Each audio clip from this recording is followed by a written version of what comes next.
This rudimental etude incorporates the 5-stroke roll, the 9-stroke roll, and the paradiddle. So make sure you've spent a good amount of time working up all of those rudiments before we start working on this rudimental etude. Now, along with that, we also incorporate some visuals, okay? And I like to use this as my first etude that I play in front of my parents, that I have my percussion class play in front of the parents. So this is something that's kind of cool that has some visual elements as well. So notice that it starts with a 5-stroke roll.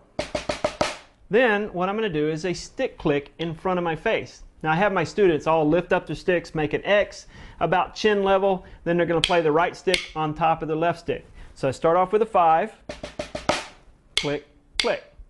Just make sure that you don't hit yourself in the face during that stick click. Then a left-handed 5-stroke roll, and then I'm going to go to the rim.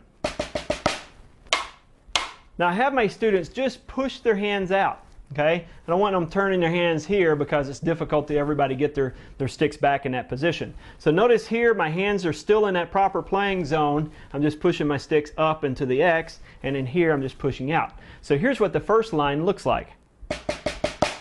Click, click, left, rim, rim. Right hand. Paradiddle, paradiddle. Click, rim. Now, the first technical hurdle that a lot of students have to overcome is that 5-stroke roll into the paradiddle, and let me demonstrate it. Paradiddle. Okay? Going from the 5-stroke might be a little bit difficult because we've never put those two together. So you might just have to practice just that for a while.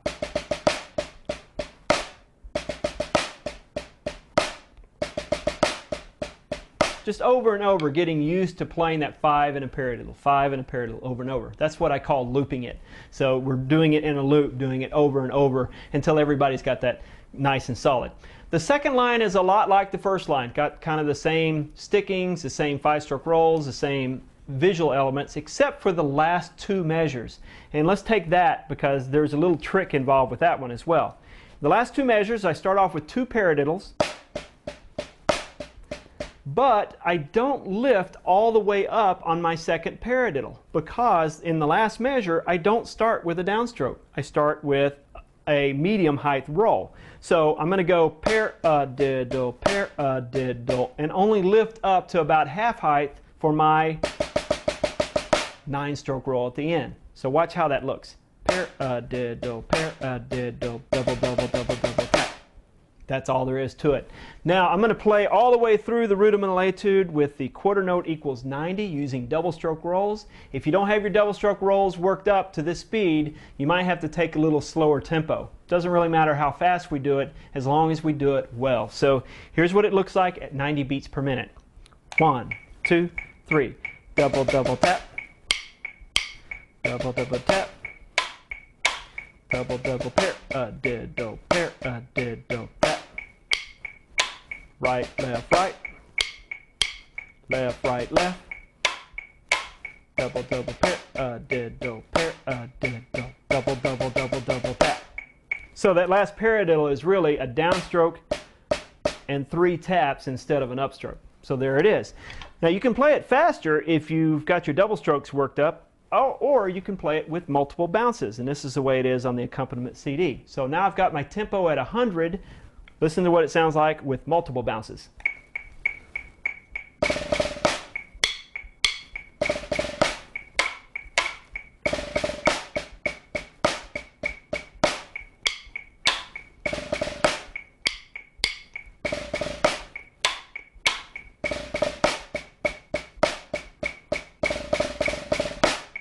And there you have it, rudimental etude number 2. Thank you, ladies and gentlemen. All right, so we've covered a lot of stuff in this lesson series on lesson 5. Especially difficult are the 8th rests, and you might need to take a lot of time before you've got this lesson worked up perfectly. Make sure that you take the amount of time necessary. The graduation test Section 1 on the next page is basically going to test your skills to see whether or not you've actually mastered everything that you learned in the first 5 lessons of the book. So take the amount of time that you need on this lesson. Next, we're going to cover graduation test section 1.